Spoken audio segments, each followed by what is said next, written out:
ലക്ഷ്മീനാരായണ ചൈതന്യം മകം നാളിൽ ഭക്തർക്ക് ദിവ്യദർശനം ഏകുന്ന പുണ്യസങ്കേതം. അതാണ് ചോറ്റാനിക്കരയമ്മയുടെ തിരുസന്നിധി. തൻ്റെ ഭക്തനായ കണ്ണപ്പൻ്റെയും കണ്ണപ്പൻ്റെ മകളുടെയും അതോടൊപ്പം ഒരു പശുവിൻ്റെയും ഐതിഹ്യവും കഥകളുമൊക്കെ ഒത്തുചേരുന്ന ആ പുണ്യദർശന കേന്ദ്രത്തിലെ കാഴ്ചകളാണ് നമ്മൾ ഇനി കാണാൻ പോകുന്നത്. ജഗദീശ്വരിയായ ആദിപരാശക്തിയാണ് ഈ ക്ഷേത്രത്തിലെ മുഖ്യപ്രതിഷ്ഠ. ചോറ്റാനിക്കരയമ്മ എന്നറിയപ്പെടുന്ന ഭഗവതിയെ മഹാലക്ഷ്മി ഭാവത്തിൽ മഹാവിഷ്ണുവിനോടൊപ്പമാണ് പ്രതിഷ്ഠിച്ചിരിക്കുന്നത്. അതിനാൽ ലക്ഷ്മീനാരായണ സങ്കല്പത്തിന് ഇവിടെ പ്രത്യേക പ്രാധാന്യം കൈവരുന്നു. കൂടാതെ ഭദ്രകാളി സങ്കല്പത്തിലുള്ള മറ്റൊരു ക്ഷേത്രവും ഇവിടെയുണ്ട്. പ്രധാന ക്ഷേത്രത്തിന് താഴെ സ്ഥിതി ചെയ്യുന്ന ഇത് തന്മൂലം കീഴ്ക്കാവ് എന്നറിയപ്പെടുന്നു. ഭഗവതിക്കും മഹാവിഷ്ണുവിനും ഭദ്രകാളിക്കും തുല്യ പ്രാധാന്യമാണ് ഈ ക്ഷേത്രത്തിലുള്ളത്. ഇക്കാരണത്താലാണ് അമ്മേ നാരായണ, ദേവീ നാരായണ, ലക്ഷ്മീ നാരായണ, ഭദ്രേ നാരായണ എന്ന പ്രസിദ്ധമായ നാമങ്ങൾ ഇവിടെ ഉടലെടുത്തത് എന്നാണ് വിശ്വസിക്കുന്നത്. 3 പ്രധാന ഭാവങ്ങളിലാണ് ഈ ക്ഷേത്രത്തിൽ ഭഗവതിയെ ആരാധിക്കുന്നത്.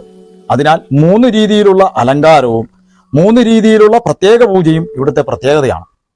വെള്ളവസ്ത്രത്തിൽ പൊതിഞ്ഞ് വിദ്യാസ്വരൂപിണിയായ മഹാസരസ്വതിയായി പ്രഭാതത്തിലും, ചുവന്ന വസ്ത്രത്തിൽ പൊതിഞ്ഞ് ശ്രീഭദ്രകാളിയായി ഉച്ചയ്ക്കും, നീലവസ്ത്രത്തിൽ അലങ്കരിച്ച് ദുർഗാപരമേശ്വരിയായി വൈകുന്നേരവും ആരാധിക്കുന്നു.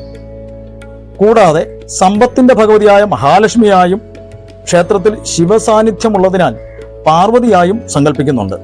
ഇങ്ങനെ ഭഗവതിയുടെ പ്രധാനപ്പെട്ട 5 ഭാവങ്ങളിൽ ആരാധിക്കപ്പെടുന്നതിനാൽ ചോറ്റാനിക്കരയമ്മയെ രാജരാജേശ്വരി അഥവാ ആദിപരാശക്തി ഭാഗവത്തിലും സങ്കല്പിക്കുന്നുണ്ട്.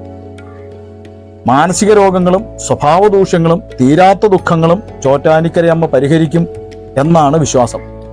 തന്മൂലം നിരവധി ഭക്തർ ഇവിടെ ഭജനം പാർക്കാൻ എത്താറുണ്ട്. പുരാതന കേരളത്തിലെ 108 ദുർഗാക്ഷേത്രങ്ങളിൽ ഒന്നാണ് ചോറ്റാനിക്കര എന്ന പ്രത്യേകത കൂടിയുണ്ട്. ചോറ്റാനിക്കരയിൽ മേൽക്കാവ്, കീഴ്ക്കാവ് എന്നിങ്ങനെ 2 ക്ഷേത്രങ്ങളുണ്ട്. മേൽക്കാവാണ് പ്രധാന ക്ഷേത്രം. കീഴ്ക്കാവ് പ്രധാന ക്ഷേത്രത്തിന് താഴെയായി സ്ഥിതി ചെയ്യുന്നു. ആദിപരാശക്തിയുടെ മറ്റൊരു ഭാവമായ ഭദ്രകാളിയാണ് കീഴ്ക്കാവിലമ്മ. ഇവിടെയാണ് ഗുരുസി പൂജ എന്ന പ്രസിദ്ധമായ വഴിപാട് നടത്താറുള്ളത്. കീഴ്ക്കാവിലേക്ക് പോകാനായി മേൽക്കാവിൽ നിന്നും അനേകം പടികളുള്ള വഴിയുണ്ട്.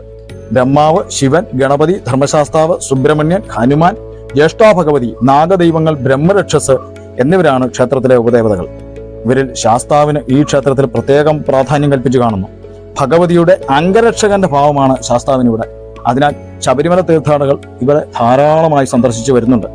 കുംഭമാസത്തിൽ രോഹിണി നാളിൽ കൊടികയറി ഉത്രം നാളിൽ ആറാട്ടോടുകൂടി സമാപിക്കുന്ന 9 ദിവസത്തെ ഉത്സവവും ഇതിനിടയിൽ വരുന്ന മകം പൂരം തോല്ലുകളുമാണ് ക്ഷേത്രത്തിന്റെ പ്രധാന ആണ്ടുവിശേഷങ്ങൾ. കൂടാതെ കന്നിമാസത്തിലെ നവരാത്രി, വിദ്യാരംഭം, വൃശ്ചിക മാസത്തിലെ തൃക്കാർത്തിക എന്നിവയും ഇവിടുത്തെ വിശേഷ ദിവസങ്ങളാണ്. കൊച്ചിൻ ദേവസ്വം ബോർഡിന്റെ കീഴിലാണ് ഈ മഹാക്ഷേത്രം.